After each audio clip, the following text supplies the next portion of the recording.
आज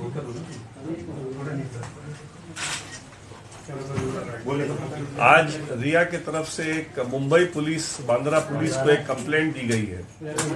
उस कंप्लेंट को मैंने देखा और मेरे सामने रखा गया तो मैंने समझा कि इस कंप्लेंट के बारे में बात करना बहुत जरूरी है। ये कंप्लेंट जो है, एक तो बिल्कुल मुंबई पुलिस का उस पर कोई अख्तियार नहीं कि इस तरह का कंप्लेंट पहली बार एक्सेप्ट करे, क्योंकि सुप्रीम कोर्ट ने अपने आदेश में बड़ा स्पष्ट कह दिया है कि कोई भी इस मामले से संबंधित कोई भी कंप्लेंट होगी वो सीबीआई को ही जाएगी। इसलिए एक ये साजिश है कि किसी तरह से मुंबई पुलिस को एक्टिव रखने की साजिश है, जिसमें कि मुंबई पुलिस किसी न किसी तरह से इसमें हस्तक्षेप कर सके इस इन्वेस्टिगेशन में। तो इसलिए ये बिल्कुल बेबुनियाद कंप्लेंट है, बिल्कुल इसमें मुंबई पुलिस को कोई अधिकार नहीं है। और अगर इस कंप्लेंट को गौर से देखा जाए तो इसमें कोई कॉग्निजेबल ऑफेंस है ही नहीं। इस कंप्लेंट में जो इनकंसिस्टेंसी है कि पहले तो कह रही कि उन्होंने 8 जून को ही देख लिया था कि ये प्रिस्क्रिप्शन, अगर वो भेज रही थी बहन, अगर 8 जून को ही भेज दिया था प्रिस्क्रिप्शन उनके पास और दवाइयों का नाम भेज दिया था, तो फिर सडनली इनको व्हाट्सएप मैसेज आज क्यों दिखाई दे रहा है और आज क्यों कंप्लेन कर रही है। तीसरी बात कि जो ये गाइडलाइंस की बात कर रही है उस कंप्लेंट में, टेली कंसल्टेशन गाइडलाइंस, ये tele consultation guidelines medical council of India की गाइडलाइंस, इस गाइडलाइंस के बेसिस में कोई एफआईआर या कोई कंप्लेंट दर्ज नहीं हो सकता। इस गाइडलाइन के अंतर्गत जो इन्होंने जो भी कंप्लेंट करने की कोशिश की है वो बिल्कुल मेंटेनेबल नहीं है। मतलब उसका पुलिस इस मामले में पुलिस का कोई जुरिस्डिक्शन नहीं बनता इस मामले में। तो इसलिए ये जो कंप्लेंट है, इसको एक तरह से ये कंप्लेंट खुद ही एक ऑफेंस है, क्योंकि 182 धारा में आईपीसी में अगर कोई कंप्लेंट करता है किसी पुलिस अधिकारी को, उस पुलिस अधिकारी से एक गलत तरीके का इन्वेस्टिगेशन कराने के लिए या एक ऐसा इन्वेस्टिगेशन कराने के लिए जिस पुलिस अधिकारी को जिस पे कोई अधिकार नहीं हो, तो वो भी पनिशेबल है आईपीसी धारा 182 में और 6 महीने की उसमें सजा है। इसलिए ये जो कोशिश है इस मामले को, इस इन्वेस्टिगेशन को गुमराह करने की और एक ये अपने आप को बचाने की और ये दिखाने की कि कोई इसमें बहनों की तरफ से या किसी और की तरफ से कोई गलती हुई है, वो बिल्कुल बेबुनियाद है। और ये कोई इनकी जो कोशिश है इस मामले को डिफ्लेक्ट करने की और इस मामले को सही इन्वेस्टिगेशन से डिरेल करने की, वो बिल्कुल सक्सेसफुल नहीं हो सकता। और इसीलिए मैंने समझा कि इस बारे में बात करना जरूरी है। Today I have been given a complaint filed by Riya Chakraborty in the Bandra police. The complaint clearly firstly exhibits that this is an effort to keep the jurisdiction of Mumbai police alive in this matter, when the Supreme Court very clearly has said in the judgment that if there is any complaint with regard to the death of Sushant Singh Rajput, that also will be investigated by the CBI. So this is a clear attempt to somehow keep the Mumbai police alive in this matter, so that they can do some mischief and ensure that there is the family of Sushant Singh Rajput does not get justice in this matter. The complaint itself has inconsistency, because in the first part of the complaint she says that she had seen that Priyanka was advising him to take some medicine which was not in sync with the prescription that she had got for Sushant, and that is why she left the household. But suddenly in the end of the complaint she says that she has come to know now about these WhatsApp messages.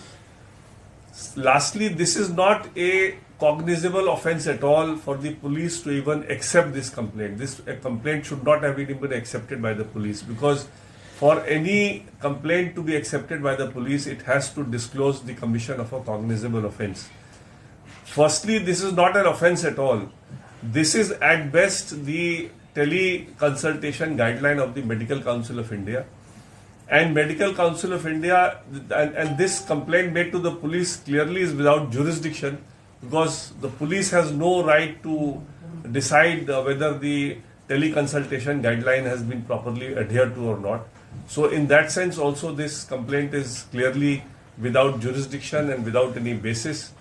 The whole effort by this complaint actually is an offense by itself, because under section 182 of the IPC, if you make a false complaint or if you make a complaint for the police to take action on such a complaint which is not tenable in law, then the person who makes such kind of a complaint is liable to be punished for 6 months imprisonment. So I personally feel that Riya has committed another offense by making this kind of a false complaint before the Mumbai police, and the whole effort appears to be to somehow derail the investigation from the line in which it is going and somehow deflect the minds of the people from what is happening in the investigation, where so many new facts are coming to light. In fact, the family was not even aware of this extensive drug angle being involved.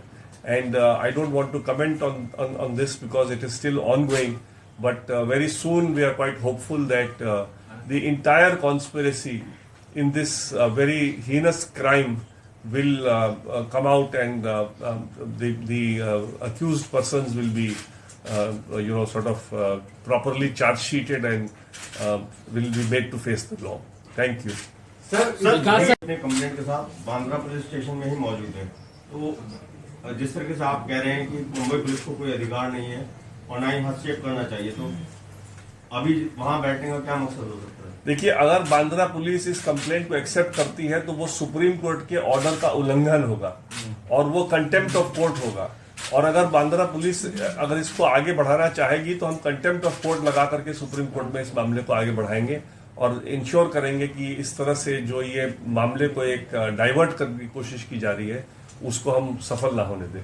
Sir, जिस तरह से इस पूरे मामले में 15 करोड़ रुपए के लेन then की बात थी, रूमी जाफरी ने ये बताया, जो फिल्म डायरेक्टर फिल्म प्रोड्यूसर है, उन्होंने बताया कि जिस फिल्म को लेकर चर्चा हुई थी और जिनसे बात है कि 15 करोड़ रुपए का भुगतान रिया और सुशांत की फिल्म के लिए दिया जाएगा, वो भुगतान आज तक दिया ही नहीं गया।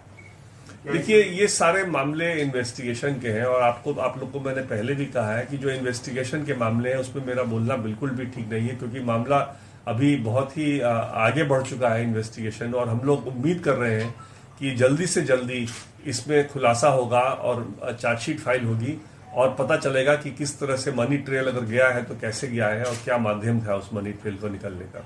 सर, जो ये प्रिस्क्रिप्शन आया है आरएमएल के डॉक्टर तरुण कुमार का, जिसको लेकर शिकायत की है रिया ने, उसको लेकर आप क्या कहेंगे, आपका क्या स्टैंड है? देखिए, जहां तक उस प्रिस्क्रिप्शन का सवाल है, हम तो अभी सिर्फ उनके कंप्लेंट को डील कर रहे हैं। इस कंप्लेंट में कोई बेसिस बनता है कि नहीं बनता है, इसको डील कर रहे हैं। जहां तक प्रिस्क्रिप्शन का मामला है, जब ट्रायल में अगर इस प्रिस्क्रिप्शन को लाया जाएगा तो उसको भी अलग से डील करेंगे, लेकिन आज मेरे हिसाब से इसको डील करने की जरूरत नहीं है, क्योंकि ये कंप्लेंट ही बेबुनियाद है। ये कंप्लेंट पुलिस के पास जा ही नहीं सकती, इसमें कोई क्रिमिनलिटी नहीं है। इसमें क्रिमिनलिटी उनके तरफ से है by misusing the police machinery and getting a false case registered under section 182। लेकिन आपकी प्रिस्क्रिप्शन के ऊपर नार्कोटिक्स को लेकर इतने चैट रिया के सामने आए हैं, क्या लगता है कि रिया को अब गिरफ्तार कर लेना चाहिए? देखिए, ये तो उनका एक डिसीजन है गिरफ्तार करने का, किस तरह का एविडेंस उनको चाहिए गिरफ्तार करने के लिए, इसमें भी इंटायरली डिस्क्रिप्शन पुलिस का है। लेकिन हाँ, अगर परिवार के वकील की हैसियत से अगर पूछेगा तो मेरे को लगता है जल्दी से जल्दी गिरफ्तारी होगी तो इसमें मामला बहुत खुलासा होगा, लेकिन ये इंटायरली डिस्क्रिप्शन है इन्वेस्टिगेशन। सर, जिस तरीके से मामला पूरा मर्डर के लिए जांच की जा रही थी, लेकिन अब जो मामला है कहीं ना कहीं ड्रग की जांच के इर्द गिर्द घूम रहा है, क्या आपको लग रहा है मामले की जांच सही दिशा में जा रही है? देखिए, ये ड्रग एक एडिशनल एंगल है। ड्रग के आ जाने से मतलब ये नहीं कि मर्डर या जो अबेटमेंट टू सुसाइड है किसी तरह से वो केस कमजोर हुआ है। वो केस होने के बावजूद ये एक और एडिशनल केस निकल के आया है सारे मामले में, और इसमें भी बड़ी सीरियस ऑफेंसेस निकल के आ रही हैं। इसमें सिर्फ ड्रग कंजम्पशन की बात नहीं आ रही है, बट ड्रग डीलिंग की बात भी आ रही है। इसलिए ये मामला किसी तरह से ड्रग का मामला आना मेन केस को किसी तरह से कमजोर नहीं करता है, मेन केस को किसी तरह से हस्तक्षेप नहीं करता है। सर, इस पूरे मामले में मुंबई पुलिस के पास, जैसा आपने बताया, सुप्रीम कोर्ट के ऑर्डर के बाद उनके पास कोई ज्यूरिसडिक्शन नहीं है। क्या यही शिकायत अगर सीबीआई के पास लेके जाए रिया तो उस समय कितना इसकी अहमियत रहेगी? देखिए, सीबीआई के पास ले जा सकती है, जरूर ले जा सकती है अगर उनको इसमें कोई केस बनता है, लेकिन इसमें कोई क्रिमिनलिटी है ही नहीं। सीबीआई कोई भी पुलिस एजेंसी हो, चाहे मुंबई पुलिस हो या सीबीआई हो या पटना पुलिस हो, जब तक कि कॉग्निजेबल ऑफेंस नहीं हो, ऑफेंस ही नहीं, नॉर्मल ऑफेंस जो कॉग्निजेबल नहीं होता है वो मैजिस्ट्रेट के पास जाता है, वो पुलिस उस पर डायरेक्टली इंटरफेयर नहीं कर सकता। जो कॉग्निजेबल ऑफेंस है, जिसमें कि पुलिस डायरेक्टली एंटरटेन कर सकता है, अगर वैसा कोई कमीशन ऑफ कॉग्निजेबल ऑफेंस हो तभी पुलिस के पास जा सकता है। और अगर इसमें कोई कॉग्निजेबल ऑफेंस होता इस कंप्लेंट में तो जरूर वो सीबीआई के पास जा सकती थी और कह सकती थी कि चूंकि सुप्रीम कोर्ट ने कहा है कि इस मामले को आपको, सारी मामले को आपको इन्वेस्टिगेट करना है, तो इस मामले को भी आपने आप उसमें लेकर के इन्वेस्टिगेट विकास सर, जिस तरह से आपने कहा कि सुप्रीम कोर्ट के बाद ये मुंबई पुलिस को लेना ही नहीं चाहिए था और रिया ने ऐसा किया, अभी भी वहां पर है, तो क्या लगता है कि कोई पीछे से गाइड कर रहा है, कोई है उनके पीछे जिस तरह से उनको मोटिवेट कर रहा है, तमाम जो एक तरह से डिसीजन लिए जा रहे हैं, सलाह ली जा रही है, क्या लगता है आपको? देखिए, इस बारे में मेरा बोलना ठीक इसलिए नहीं है कि क्या उनके पीछे कौन कौन हाथ लगे हैं, वो तो सीधे इन्वेस्टिगेशन में आएंगे, इसलिए इस बारे में मेरा क्या, मैं क्यों बताऊं इसमें क्या है। लेकिन जो कर रही हैं, जो पब्लिक डोमेन में आ गया है, वो बिल्कुल गलत है और बिल्कुल बेबुनियाद है और वो बिल्कुल एक इंटरफेरेंस सुप्रीम कोर्ट के ऑर्डर के अंतर्गत, उसके ऑर्डर का उल्लंघन है। और अगर बांद्रा पुलिस इसमें कुछ करना चाहेगी तो डेफिनेटली इसमें कंटेम्प्ट ऑफ कोर्ट तुरंत लगेगा। So, but the complaint also calls it as a forgery because at that particular point of time on June 8, Sushant Singh was in Mumbai and not in Delhi, whereas the prescription calls him as an OPD patient. Well, as far as the complaint is concerned, if you look at the tele-consultation guideline, whether Ram Manohar Lohia had the facility of tele-consultation or whether they were giving tele-consultation also in the form of OPD is something which is, if examined by the appropriate authority, not by the police, if examined by the appropriate authority, that question will arise. But that question does not arise according to me today when the matter is for a police investigation. Sir एक सवाल और sir, जो मान शिंदे हैं रिया के advocate, उनका ये कहना है कि अगर कोई भी केस मुंबई पुलिस भी रजिस्टर करती है तो वो सीबीआई को ट्रांसफर किया जा सकता है। आपके वक्तव्य के बाद तुरंत उन्होंने ये कॉपी डाली है और ये लिखा है। हाँ, तो वो तो उनको समझ में आ रहा है कि वो सुप्रीम कोर्ट का उल्लंघन करेंगे तो उसका क्या हश्र होगा, इसलिए उनको जैसे ही पता चला तो ऑब्वियसली वो करेंगे ही। या लेकिन वो जो कंप्लेंट उन्होंने जो किया है ये भी 182 का क्लियर कट ऑफेंस है, क्योंकि ये बिल्कुल केस नहीं बनता है। चाहे वो मुंबई पुलिस हो या सीबीआई हो, अगर इस तरह के फॉल्स कंप्लेंट पे चाहेंगे कि एक्शन लिया जाए तो ये 182 का क्लियर कट लायबिलिटी उठेगा उनके ऊपर और ये बिल्कुल एक ऑफेंस होगा जिसपे कि उन पे एक्शन लिया जा सकता है। क्या सर आपको नहीं लग रहा है कि जिस तरह रिया चक्रवर्ती मुंबई की बांद्रा में उन्होंने शिकायत दर्ज कराई, कहीं ना कहीं वो हड़बड़ाई हुई है कि मुंबई पुलिस इस मामले में एक्टिव रहे और जांच एजेंसियां जिस तरह जांच कर रही हैं लगातार वो परेशान हो रही हैं?